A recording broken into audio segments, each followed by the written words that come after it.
Hi guys, so today I have another Diwali project for you all. And before I start the project, I just wanted to share some of the circle dies by craft angles that you see here. Now, this is a very beginner friendly and good die to have if you are just started into card making or scrapbooking for that matter.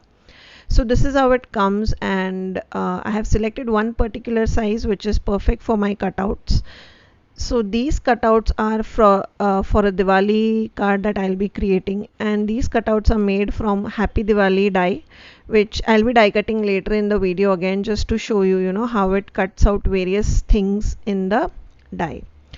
And the cardstock basically that I'm using, the rose gold, the silver, and the gold that you just saw on the screen, that is not a mirror paper that I used. Rather, it was the mirror paper that I made using Craft Angles foils. That process of how to create your own mirror paper is something which I'll be sharing in my next video, so stay tuned. But for now, we'll be just die cutting some circles out of them, and here are the three circles created. Now here is that Happy Diwali die set that I was talking about, and I'm just cutting that out of some red cardstock because I wanted to stick some red cutouts on top of it. So I am using my Cuttlebug for the same, and you can see I have added some black cardstock on just to make a sandwich slightly more thicker so that it cuts out really well.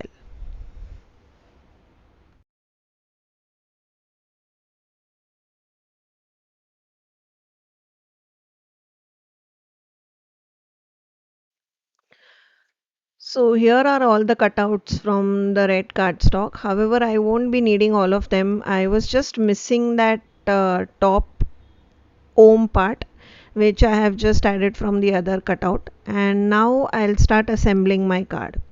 So what I plan to do is basically I plan to stick this red cutouts on top of those metallic circles. And I plan to use three colors so to add some metallic interest on my card. So I'm just sticking these die cuts using Fevicol on top of that metallic cardstock.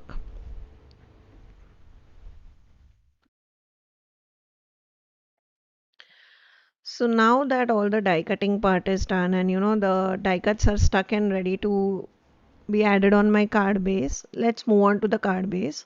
So the card base that I am using is dual textured white craft angles 250 GSM cardstock. Now I plan to do some ink blending on top of it. That is why I'm using this cardstock.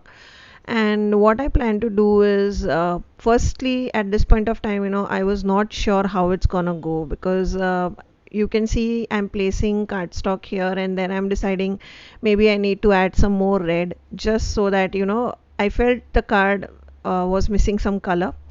So this is how my process is of card making. Once I have the base pieces ready, I literally try out few things and see how it looks in person on my card, and that is when I decide what I want to do on my card.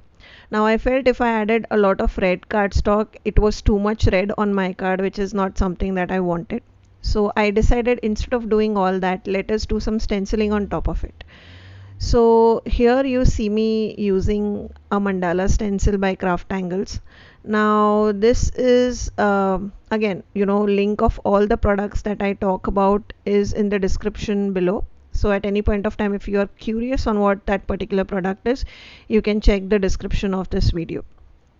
So I'm just using my magnets to keep everything in place on the station, and then I'm using Tim Holtz Candied Apple Distress Ink, and I'm just adding some red color along with the stencil pattern on the top of my card.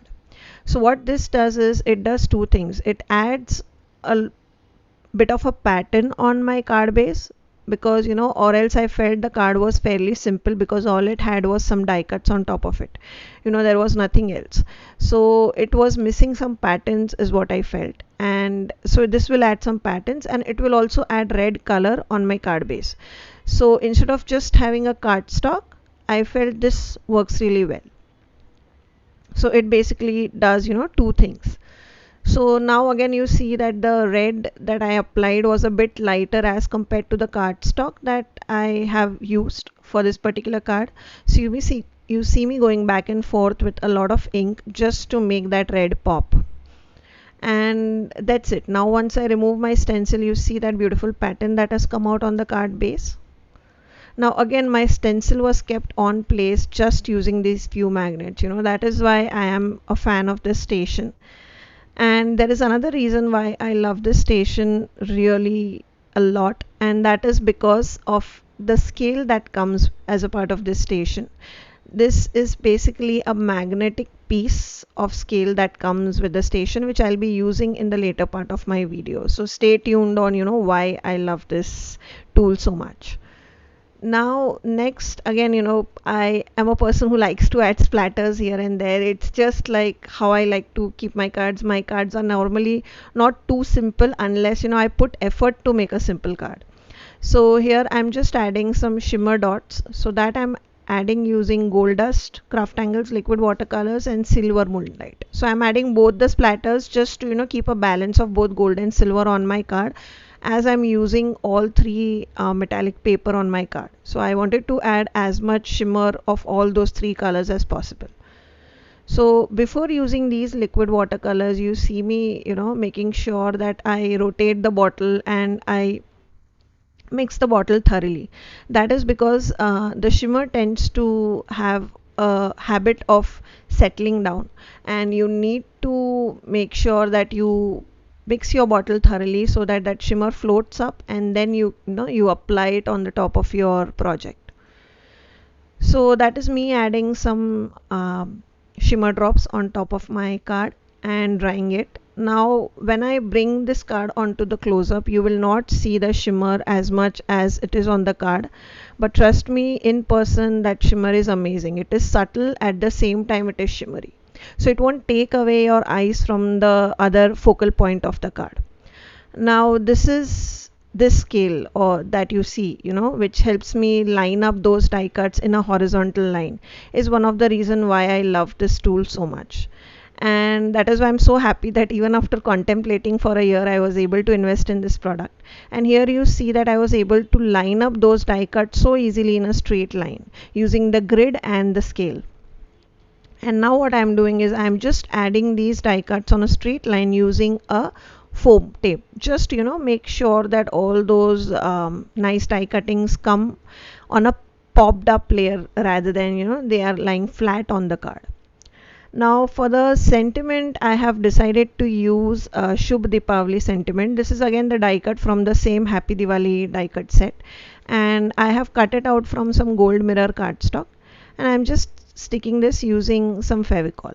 Now since you are using gold on top of red die cutting and a white card base, it will automatically pop off when you see the card in actual person. I know on the camera it doesn't look a lot shiny, but trust me, in person it is very shiny. So that was a card for today. I think I did not do any stamping on this card, which is a new one for me, because if you have followed my tutorials, I love stamping. So this is more of a stenciling and a die cutting kind of a card, which can be easily mass produced. All you have to do is keep the die cuts ready and just start assembling them. These are some of the close-up of the cards. If you like my tutorial, do like, comment and subscribe. I'll see you in my next tutorial. Till then, take care. Bye bye.